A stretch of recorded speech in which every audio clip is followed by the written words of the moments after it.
تیرے اعمال سے ہے تیرا پریشاں ہونا، تیرے اعمال سے ہے تیرا پریشاں ہونا، ورنہ مشکل نہیں مشکل کا آساں ہونا۔ پورے عالم پہ حکومت ہو تیری اے مسلم، وہ سمجھ جائے اگر اپنا مسلمان ہونا۔ اسی لیے علامہ اقبال نے کہا، خودی کو کر بلند اتنا کہ ہر تقدیر سے پہلے، خودی کو کر بلند اتنا کہ ہر تقدیر سے پہلے، خدا بندے سے خود پوچھے بتا تیری رضا کیا ہے۔ عزیز دوستو، اللہ رب العزت نے انسانیت کی ہدایت کے لیے تقریباً 1,24,000 انبیاء و رسول کو مبعوث فرمایا۔ سلسلہ نبوت سیدنا آدم علی نبینا علیہ السلام سے شروع ہوا اور جناب محمد رسول اللہ صلی اللہ علیہ وسلم پر پائے تکمیل کو پہنچا۔ اب آپ کے بعد کوئی نبی آنے والا نہیں۔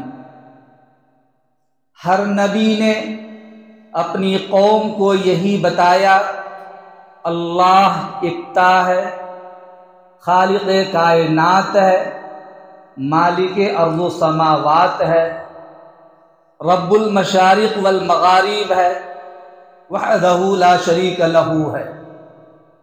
قل هو اللہ احد اللہ الصمد لم یلد ولم یولد ولم یکن لہ کفوا احد۔ اللہ ایک ہے، اسی کا پیغام دیا ہر نبی نے اپنی قوم کو۔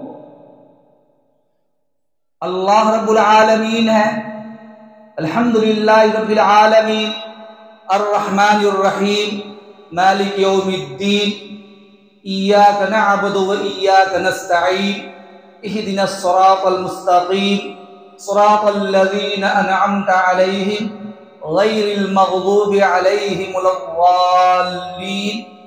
بندہ ہر نماز میں، ہر رکعت میں رب ذوالجلال کی ربوبیت اور رحمانیت کا اقرار کرتے ہوئے اللہ کے سامنے جھک کر اللہ کی عبادت کرنے کا اظہار کرتا ہے، اسی رب سے مدد مانگتا ہے، اسی رب کے سامنے ان بندوں کے سلسلے میں جن پہ اللہ تعالیٰ نے انعام فرمایا، جن راستوں پر نیک یافتہ انعام یافتہ بندے چلتے رہے، اسی نیک راستے کے طلبگار بن کر بندے دعا مانگتے ہیں۔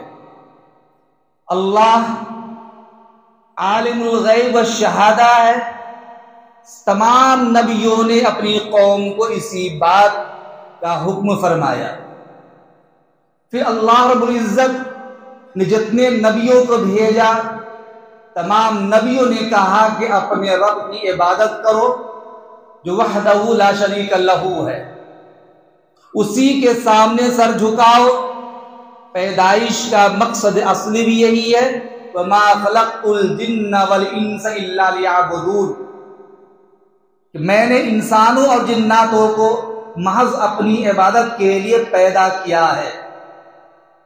اب جب اللہ رب العزت نے اپنی عبادت کے لیے مخلوقات کو پیدا کیا، جنات کو پیدا کیا، انسان کو پیدا کیا، تمام موجودات کو پیدا کیا، دنیا میں جتنی بھی مخلوقات پائی جاتی ہیں، چاہے روئے زمین پہ بسنے والی مخلوق ہو، ہواؤں میں اڑنے والی مخلوق ہو، زمین کے نیچے رہنے والی مخلوق ہو، پانی میں تیرنے والی مخلوق ہو یا آسمان پہ رہنے والی مخلوق، تمام مخلوقات ہر لمحہ ہر وقت اللہ تعالیٰ کی عبادات میں مصروف عمل لاتی ہے۔ کوئی حمد میں مبتلا، کوئی تسبیح میں مصروف، کوئی اللہ کی کبریائی بیان کرے مصروف، کوئی کھڑے ہو کر، کوئی بیٹھ کر، کوئی لیٹ کر، کوئی قومہ کی حالت میں، کوئی جلوس کی حالت میں، گویا کہ تمام مخلوقات رب کو یاد کرتی ہے، اس کے سامنے سجدہ ریز ہوتی ہے۔ اس کی تسبیحات، اس کی تکبیرات، اس کی تحمیدات کو بیان کرتی ہیں، لیکن ہم اور آپ ان کی تسبیحات کو سمجھ نہیں سکتے۔ اب انسان کو اللہ تعالی نے خطاب کر کے فرمایا وَمَا خَلَقْتُ الْجِنَّ وَالْإِنسَ إِلَّا لِيَعْبُدُونَ۔ عبادات نماز پڑھنا بھی ہے، روزہ رکھنا بھی عبادت ہے، زکوٰۃ دینا بھی عبادت ہے، حج کرنا بھی عبادت ہے۔ یہ وہ عبادات ہیں جو کہ معروف ہیں، اور عبادتوں کے اندر جس طرح نماز ام العبادات قرار دیا نماز کو، اس طریقہ سے دیگر اعمال بھی عبادات ہیں۔ سچ بولنا عبادت، اچھی نگاہ سے دیکھنا عبادت، کسی کی غیبت نہ کرنا عبادت، جھوٹ سے پرہیز کرنا عبادت، غریبوں کی مدد کرنا عبادت، ایک مسلمان کو دوسرے مسلمان سے مل کر مسکراتے ہوئے سلام کرنا اور ہنسمکھ انداز مصافحہ کرنا یہ عبادت، گلے سے گلے ملنا عبادت، مدارس اسلامیہ کا تعاون کرنا عبادت، مساجد کے ائمہ سے محبت کرنا عبادت، علماء کا دیدار کرنا عبادت، مساجد کو آباد کرنا عبادت، غریبوں کی مدد کرنا، لاچار بیوہ بے کسوں کا تعاون کرنا، یہ سب عبادت داخل ہے۔ اگر انسان کے دل میں انسانیت کی عظمت اور اللہ تعالیٰ کی رضا مقصود ہے تو معمولی سا عمل بھی اللہ کی نگاہ میں بڑا مقبول ہو جاتا ہے، اور اللہ تعالیٰ زندگی بھر کے گناہوں کو معاف کر کے اسے جنت کا پروانہ عطا فرما دیتا ہے۔ بنی اسرائیل کی خاتون انتہائی درجہ زانیہ، فاحشہ، بدکار، زندگی میں اس نے کوئی نیک عمل نہیں کیا، زندگی کا ایک منٹ گناہ میں گزرنے والا وہ خاتون راستہ سے گزر رہی ہے۔ بیابان میدان میں ایک کنواں ہے، کنویں کے سامنے کتا بیٹھا ہوا ہے، وہ کتا پیاس کی شدت سے زبان نکال رہا ہے، پریشان ہے، پانی پینے کے لیے کبھی کنویں کو جھانکتا ہے، کبھی اپنے آپ کو دیکھتا ہے، اس کی زبان باہر آ رہی ہے، اندر جا رہی ہے۔ جب وہ فاحشہ کنویں کے پاس جاتی ہے، وہ دیکھتی ہے کہ یہ کنویں کے پاس کتا بیٹھا پریشان ہے پانی پینے کے لیے، لگتا ہے اس شدت کی پیاس لگی ہے، وہ اپنے پیر سے موزے نکالتی ہے اور موزے کو اندر کنویں میں ڈال کر پانی نکال کر کتے کو پلا دیتی ہے، اور پلانے کے بعد وہ آگے چلی جاتی ہے، کتا سر ہلا کر باہر چلا جاتا ہے۔ ابھی دو چار قدم وہ چلی تھی کہ اچانک وہ ٹھوکر لگتی ہے اور گرتی ہے، وہ پرواز کر جاتی ہے۔ اللہ تعالیٰ نے اس کے لیے فیصلہ کیا کہ جنت میں جائے گی۔ معمولی سا عمل، پوری زندگی گناہوں میں گزری ہے، لیکن ایک چھوٹا سا عمل ہے جسے ہم اور آپ عمل شمار نہیں کرتے، یہ سوچتے کتے کو پلاتے پانی پلانا یہ بھی عمل ہوتا ہے، اور یہ بھی تو خدا کی مخلوق ہے۔ اس فاحشہ زانیہ بدکار عورت نے اس کتے کو یہ سوچ کر کے کہ اللہ کی مخلوق ہے، پیاسی ہے مخلوق، اس لیے اس مخلوق کو پانی پلایا، اور اللہ تعالیٰ نے اس محبت کی بنیاد پر، اس معمولی عمل کی بنیاد پر اس فاحشہ عورت کی زندگی کے سارے گناہوں کو معاف کیا، تو اللہ تعالیٰ اس کے لیے جنت کا فیصلہ فرما دیا۔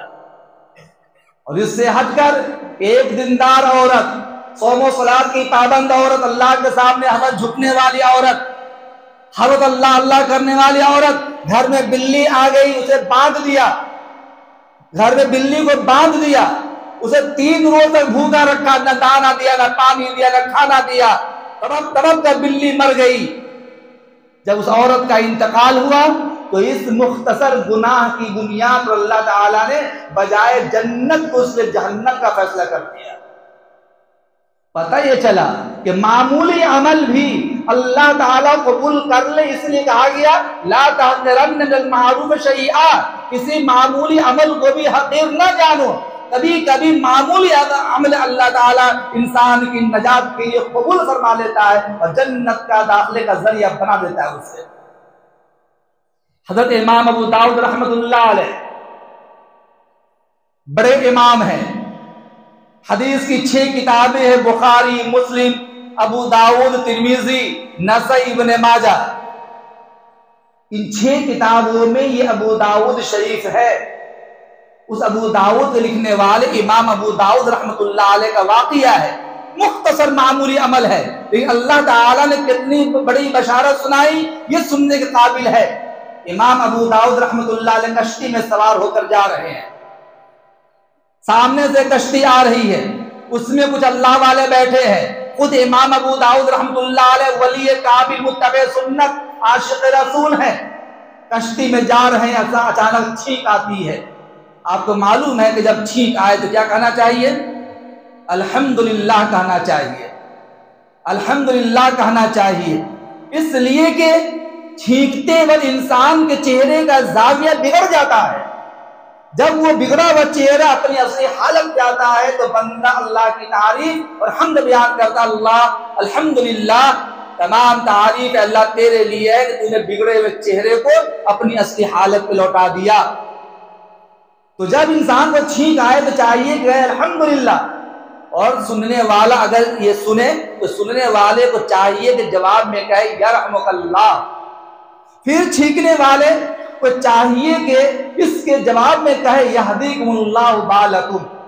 یہ ایک مستحب عمل ہے، نبی اکرم صلی اللہ علیہ وسلم سے یہ طریقہ ثابت ہے، چھوٹا عمل ہے، کوئی بڑا عمل نہیں ہے۔ لیکن امام ابو داؤد رحمۃ اللہ علیہ کشتی میں سوار ہو کر جا رہے ہیں، چھینک آئی اور کہا الحمدللہ، سامنے کشتی میں جو اللہ والا تھا اس نے الحمدللہ کو سنا، اس نے فوراً جواب میں کہا یرحمک اللہ۔ اب امام ابو داؤد رحمۃ اللہ علیہ جواب دیتے، اسی درمیان کشتی تیزی سے آگے بڑھ گئی اور امام ابو داؤد رحمۃ اللہ علیہ اس کو جواب نہیں سنا سکے، کشتی دوسرے کنارے چلی گئی، امام ابو داؤد رحمۃ اللہ علیہ دوسرے کنارے چلے گئے، کنارے پہنچنے کے بعد ایک دینار میں کشتی کرائے پر لیا اور اس پہ سوار ہو کر دوسرے کنارے گئے اور اس اللہ والے کے سامنے جا کر کہا یہدیکم اللہ بالکم کہہ کر واپس آ گئے۔ رات میں سوتے ہیں، خواب دیکھتے ہیں کہ کوئی کہنے والا یوں کہتا ہے کہ ابو داؤد کو بشارت سنا دو، اللہ تعالیٰ سے اس نے ایک دینار کے بدلے جنت خرید لی ہے، ایک دینار کے بدلے جنت خرید لی ہے۔ معمولی عمل ہے، آپ میں بے شک لوگ ابھی بھوپال اجتماع گئے، ایمان تازہ ہوگا بھی، روحانی قوت حاصل ہوگی۔ کبھی آدمی ہزاروں روپے، لاکھوں روپے، کروڑوں روپے خرچ کر کے بھی جنت حاصل نہیں کر پاتا، زندگی قبول نہیں کر پاتا، لیکن ایک روپے میں بھی انسان اللہ کے راستے میں زندگی قبول کروا لیتا ہے اور اللہ کی رضا حاصل کر لیتا ہے۔ حضرت مولانا انعام الحق صاحب رحمۃ اللہ علیہ کے زمانے کا واقعہ ہے کہ ایک آدمی، ایک بوڑھا آدمی مرکز نظام الدین جاتا ہے اور کہتا ہے کہ میں چاہتا ہوں کہ ایک روپے میں میری پوری زندگی اللہ کے راستے میں قبول ہو جائے، کیا اس کے لیے کوئی راستہ ہے؟ لوگوں نے کہا پگلا گئے ہو کیا، ایک روپے میں کہ اللہ کے راستے میں 3 دن کیسے جاؤ گے، 4 چلائے، سال بھر کیسے ہو سکتا ہے، ممکن نہیں ہے۔ کسی نے کہا کہ اس مسئلے کا حل حضرت مولانا انعام الحق صاحب رحمۃ اللہ علیہ کے پاس مل سکتا ہے، ان کے پاس جاؤ۔ کسی طرح ان کے پاس پہنچا، علیہ السلام کے بعد حضرت جی رحمۃ اللہ علیہ سے کہا کہ حضرت میں چاہتا ہوں کہ 1 روپے میرے پاس ہے اور اس 1 روپے کے بدلے میں پوری زندگی راہ خدا میں صرف ہو جائے اور اللہ زندگی قبول کر لے، کیا اس کی کوئی سبیل ہے، کوئی راستہ ہے؟ آپ نے فرمایا رکو، ٹھہرو، اللہ والے ہوتے ہیں، دور اندیش ہوتے ہیں، وہ اللہ کے نور سے دیکھتے ہیں، ان کی نگاہوں میں وہ دور تیزی اور تیز نظری ہوا کرتی ہے جو ہم اور آپ کی نگاہ میں نہیں ہوا کرتی ہے۔ وہ جن چیزوں کو دیکھا کرتے، محسوس کیا کرتے، ہمارا محسوس نہیں کر سکتے۔ فرمایا بیٹھ جاؤ۔ کچھ دیر کے بعد پھر فرمایا سنو، سامنے ہمایوں مقبرہ ہے، وہاں ایک مسجد ہے، وہاں جماعت کو بھیجنا ہے، 50 پیسے بھڑا لگے گا، اس زمانے میں 50 پیسے بھڑا لگے گا رکشے کا، رکشے کر کے تم وہاں چلے جاؤ اور وہاں سے پھر 50 پیسے دے کر واپس چل کر کے میرے پاس آ جاؤ۔ وہ بندے خدا جماعت کو لے کر جاتا ہے، جماعت کو پہنچاتا ہے ہمایوں مقبرہ کے پاس، وہاں سے لوٹ کر آتا ہے، 1 روپے ختم ہو گیا۔ مرکز نظام الدین کے اندر جب جانے لگا اور چڑھاؤ پہ چڑھنے لگا، سیڑھی پہ جب جا رہا تھا، 1 زنت 2 زنت 3 زنت جیسے قدم ڈالا، اچانک اس کا پیر پھسل گیا اور پھسلتا ہوا گرتا ہوا نیچے آیا، سر میں چوٹ لگی اور چند ہی منٹوں کے بعد اس کی روح پرواز کر گئی۔ حضرت جی رحمت اللہ علیہ کو خبر دی گئی کہ وہ ایک اجنبی آدمی جو کچھ دیر پہلے آپ کے پاس آیا تھا، جس کو آپ نے ہماری مقبرہ کے پاس جماعت لے کے بھیجا، اس کا انتقال ہو گیا ابھی پیر پھسلنے کی وجہ سے۔ حضرت جی رحمت اللہ علیہ حجرہ سے نکل کر نیچے آئے اور آ کے دیکھا وہی شخص ہے۔ حضرت نے فرمایا کہ الحمدللہ اس آدمی نے 1 روپے میں اپنی پوری زندگی اللہ کے راستے میں خرچ کرنے کا عزم کیا تھا، ارادہ کیا تھا، اللہ نے اس کی زندگی کو قبول کر لیا اور جنت کا اس لیے فیصلہ فرما دیا ہے۔ جب آدمی اللہ کے راستے میں انتقال کر جاتا ہے، اللہ اسے اخروی اعتبار سے شہادت کی موت عطا فرماتا ہے۔ فرمایا کہ اس کو اللہ نے شہادت کی موت دے دی ہے۔ چھوٹا عمل ہے، لیکن جب آدمی کا دل اور حوصلہ بلند ہوتا ہے، اللہ تعالیٰ زندگی کو بدل دیتا ہے۔ نبی اکرم صلی اللہ علیہ وسلم کی خدمت میں جبرائیل علیہ السلام آئے، بخاری شریف میں بھی روایت موجود، مشکات شریف کے اندر پہلی روایت جس کو حدیث جبرائیل کے نام سے جانا جاتا ہے، اس میں بہت سارے سوالات ہیں۔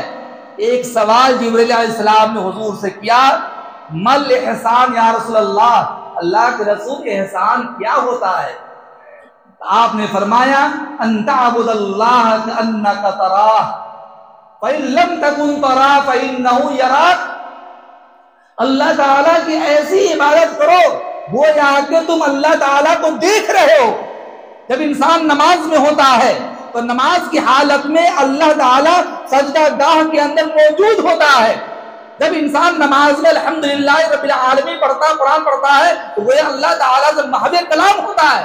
بندہ اللہ کی تسبیح بیان کرتا، اللہ تعالیٰ ہر تسبیح کا جواب دیتا ہے۔ رکوع کی حالت میں، سجدے کی حالت میں، قعدہ کی حالت، جو کچھ بھی ہو، ہر لفظ کا اللہ کی طرف جواب دیا جاتا ہے۔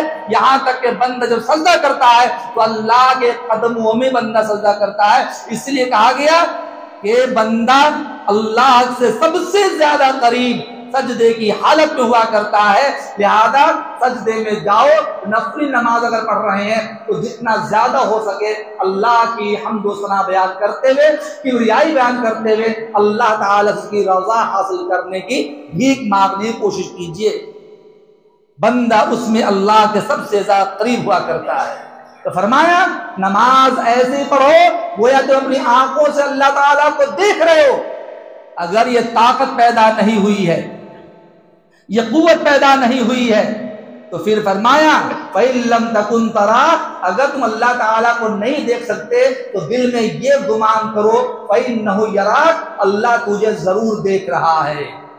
اسی لیے نماز میں کوئی بھی ایسی حرکت جو خلاف نماز عمل ہو قطعاً جائز نہیں ہے، کیونکہ اللہ کے سامنے کھڑا ہو کر، اللہ کے دربار میں کھڑا ہو کر بندہ وہی خلاف نماز عمل کرے، خلاف ادب عمل کرے تو یہ اللہ کو برداشت نہیں ہے۔ اور نماز کی وجہ سے شیطان کو تکلیف ہوتی ہے، کیونکہ یہ اللہ کی رضا کے لیے ہے۔ امام ابو حنیفہ رحمۃ اللہ علیہ کی خدمت میں ایک جوان آیا اور کہا حضرت میں نے کوئی سامان زمین میں دفن کیا ہے لیکن وہ جگہ بھول گیا، معلوم نہیں وہ جگہ کہاں ہے، بھول گیا۔ امام صاحب نے فرمایا یہ کوئی مسئلہ ہے فقہ کا کہ میں مسئلہ بتاؤں، قرآن کی آیت سے دلیل دوں، حدیث سے بتلاؤں؟ یہ کوئی مسئلہ تو ہے نہیں۔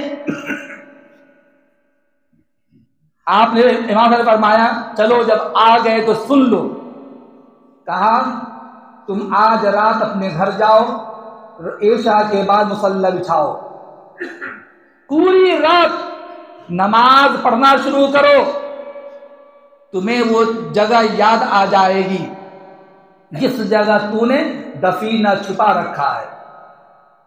وہ بندہ گیا، عشاء کی نماز کے بعد مصلی بچھایا، ابھی 2 رکعت نماز پوری بھی نہیں ہوئی تھی کہ اچانک اسے یاد آ گیا اوہو میں نے تو فلاں لاکر میں سامان رکھ رکھا ہے۔ وہ جلدی جلدی، اب پہلے اخلاص نماز پڑھ رہا تھا، اب بجائے اخلاص کے جلدی جلدی کہ جتنی جلد ہو سکے نماز پوری ہو جائے تاکہ جگہ بھول نہ پاؤں، نماز پوری کی، بھاگتا ہوا گیا، سامان نکالا، اور اسی وقت رات کی سناٹے میں، تنہائی میں، تاریکی میں امام صاحب کے پاس بھاگتا ہوا گیا اور کہا کہ حضرت آپ کا بتایا ہوا فارمولہ کام آ گیا۔ ابھی 2 رکعت نماز ہی پڑھی تھی کہ وہ جگہ یاد آ گئی، میں نے جیسے تیسے 2 رکعت پوری کی اور سامان نکال کے لایا۔ امام صاحب نے فرمایا کہ اللہ کے بندے پوری رات نماز پڑھ لیتے تو بہتر ہوتا۔ پھر فرمایا کہ شیطان کو یہ قطعاً برداشت نہیں تھا کہ تم پوری رات نماز پڑھ سکو، اللہ کو یاد کر سکو، اس لیے اس نے 2 رکعت نماز میں تجھے وہ جگہ یاد دلوا دی تاکہ تم سامان لے لو، اللہ کی یاد سے غافل ہو جاؤ۔ یہ ہے، اگر بندہ اللہ تعالیٰ کو یاد کرے تو نماز میں ہر مسئلہ کا حل ہے۔ آج ہم نے اپنی زندگی کو اللہ کی رضا کے بجائے نفسیات کی پیروی کرنے میں گزارنا شروع کر دیا، نہ ہمیں حلال کا پتہ، نہ حرام کا پتہ، جھوٹ سچ کا پتہ نہیں، دھوکہ، فریب، مکاری، ہر طرح کے گناہ کو ہم نے انجام دینا شروع کیا۔ نتیجہ یہ نکلا کہ نماز کی روح ہماری نماز باقی نہیں رہی، جیسے تیسے آ کر نماز ادا کرتے ہیں۔ اب آپ کہتے ہیں کہ مصیبت آ رہی، مولانا صاحب مصیبت آ رہی ہے، پریشانی آ رہی ہے، فلاں ظلم کر رہا ہے، مسجد میں تالے لگائے جا رہے ہیں، عورتوں کے نقاب، برقعے، پردے پابندی لگ رہی ہے، سر سے ٹوپیاں چھینی جا رہی ہیں۔ یہ سب ہمارے بدعمالیوں کا نتیجہ ہے۔ اگر ہم اللہ تعالیٰ کو راضی کرنا شروع کر دیں تو خود بخود اللہ کی رحمتیں نازل ہونے لگے گی، اللہ کی رحمتیں متوجہ ہو جائیں گی۔ لیکن ہم نے اللہ کو فراموش کیا تو اللہ نے بھی ہمیں بھلا دیا، اور ہم شیطانوں کے آلے کار بن گئے۔ شیطانوں نے ہمیں کھلونا بنا دیا، جس کی وجہ سے نہ نماز میں دل لگتا، نہ اللہ سے مانگنے کی توفیق ہوتی ہے، نہ حلال و حرام کا امتیاز رہا، جھوٹ سچ میں فرق نہیں رہا، اونچ نیچ کا خیال نہیں رہا، مسجدوں کو آباد کرنے اور اپنی آل و اولاد کو صحیح تربیت کرنے کی فکر نہیں رہی، نہ مدرسے کی فکر، نہ مسجد کی فکر، نہ یتیم غریب کی فکر، نہ علماء ائمہ کے احترام کی فکر، نہ اللہ والوں کی فکر، نہ دعوت کے کام کرنے کی فکر۔ پھر کہتے مولانا دعا کیجئے، اللہ نے یہ نہیں کہا مولانا دعا کرواؤ، رب نے یہ کہا ادعونی استجب لکم، تم مجھ سے مانگو میں تیری دعا ضرور قبول کروں گا۔ رب نے یہ فرمایا ہے، یہ نہیں کہا مولوی دعا کرواؤ، مولانا دعا کرواؤ، مدرسے والے دعا کرواؤ، ادعونی استجب لکم، مجھ سے دعا مانگو براہ راست میں تیری دعا قبول کروں گا۔ بندہ اپنی مصیبت کے ازالے کے لیے جتنی محبت سے دعا مانگتا ہے، دوسرا کوئی دعا نہیں مانگ سکتا آپ کے لیے۔ بہرے کیف ابھی ایمان تازہ ہوگا، آپ میں بیشتر لوگ بھوپال اجتماع سے گئے آئے، اللہ سب کی حاضری کو بے قبول فرمائے۔ وہاں سے آنے کے بعد آپ سب نے عزم کیا، ارادہ کیا ہوگا زندگی بدلنے کا، نماز کی پابندی کا، اس کے علاوہ صوم و صلاۃ جو کچھ بھی ہے، مساجد کو آباد کرنے، دعوت کام کرنے، جو لوگ مسجد سے دور ہے ان کو دعوت دے کر مسجد کے لانے کے لیے فکر مند بننے کا آپ نے وعدہ کیا ہوگا۔ آپ کو وعدے کے مطابق کام کرنا ہے۔ اللہ تعالیٰ سب کو عمل کی توفیق نصیب فرمائے۔ سنتیں پڑھ لیجیے، توفیق اللہ